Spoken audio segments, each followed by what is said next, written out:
میثاق مدینہ کی شرائط اور اس کے نتائج۔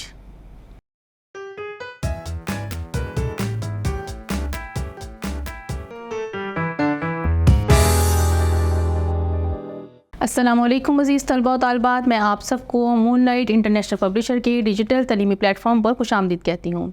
آج ہم میثاق مدینہ کی شرائط اور اس کے نتائج پڑھیں گے۔ میثاق مدینہ جو مسلمانوں اور یہودیوں کے درمیان معاہدہ امن طے پایا اور اس کی تقریباً 53 دفعات تھیں، اور اس معاہدے میں مدینہ کے مسلمان اور یہودیوں کے علاوہ اوس اور خزرج کے غیر مسلم بھی شامل تھے۔ اس میثاق مدینہ کی اہم شرائط جو ہیں وہ درج ذیل ہیں۔ نمبر 1 پر یہودی اور مسلمان اپنے اپنے مذہب پر عمل کرنے میں آزاد ہوں گے۔ نمبر 2، یہودی اپنے اخراجات برداشت کریں گے اور مسلمان اپنے اخراجات برداشت کریں گے، لیکن جنگ کی صورت میں دونوں مل کر اخراجات کو برداشت کریں گے۔ نمبر 3، فریقین کے باہمی تعلقات خیر خواہی اور نفع رسانی پر مبنی ہوں گے، نہ کہ گناہ پر۔ نمبر 4، مظلوم کی مدد کی جائے گی۔ نمبر 5، کوئی بھی فریق ایک دوسرے کے خلاف دشمن کی مدد نہیں کرے گا۔ نمبر 6، نبی کریم صلی اللہ علیہ وآلہ وسلم کو کسی بھی اختلاف کی صورت میں فیصلہ کرنے کا اختیار ہوگا اور تمام فریق اس کو ماننے کے پابند ہوں گے۔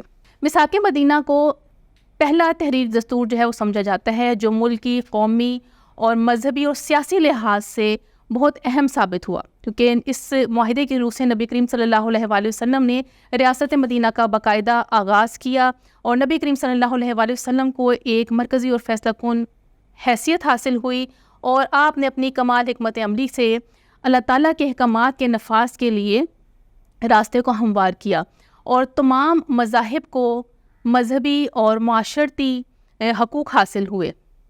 اس میثاق مدینہ سے ہم یہ سبق سیکھتے ہیں، نبی کریم صلی اللہ علیہ وآلہ وسلم نہ صرف مسلمانوں کے لیے امن و امان کے قیام کے خواہاں تھے، بلکہ وہ دیگر قبائل کے لیے بھی پرامن معاشرے کے خواہش مند تھے، جس میں وہ اپنے مذہب کے مطابق عمل کر سکیں۔ میثاق مدینہ بین المذاہب رواداری، اقلیتوں کے جائز مطالبات کا احترام، اقلیتوں کے حقوق کے تحفظ اور سفارتی معاملات جیسے سیاسی جواز جو ہیں اس پر ہمیں رہنمائی فراہم کرتا ہے۔ اب ہم میثاق مدینہ کے حوالے سے ایک ورک شیٹ سالو کریں گے جو کثیر الانتخاب سوال ہے۔ نمبر 1، دولت کمانے کی حوث میں یہودیوں نے مدینہ منورہ میں جال بچھا رکھا تھا، جس میں صحیح آپشن جو ہے وہ آپ کی ہے سودی کاروبار کا جال بچھا رکھا تھا۔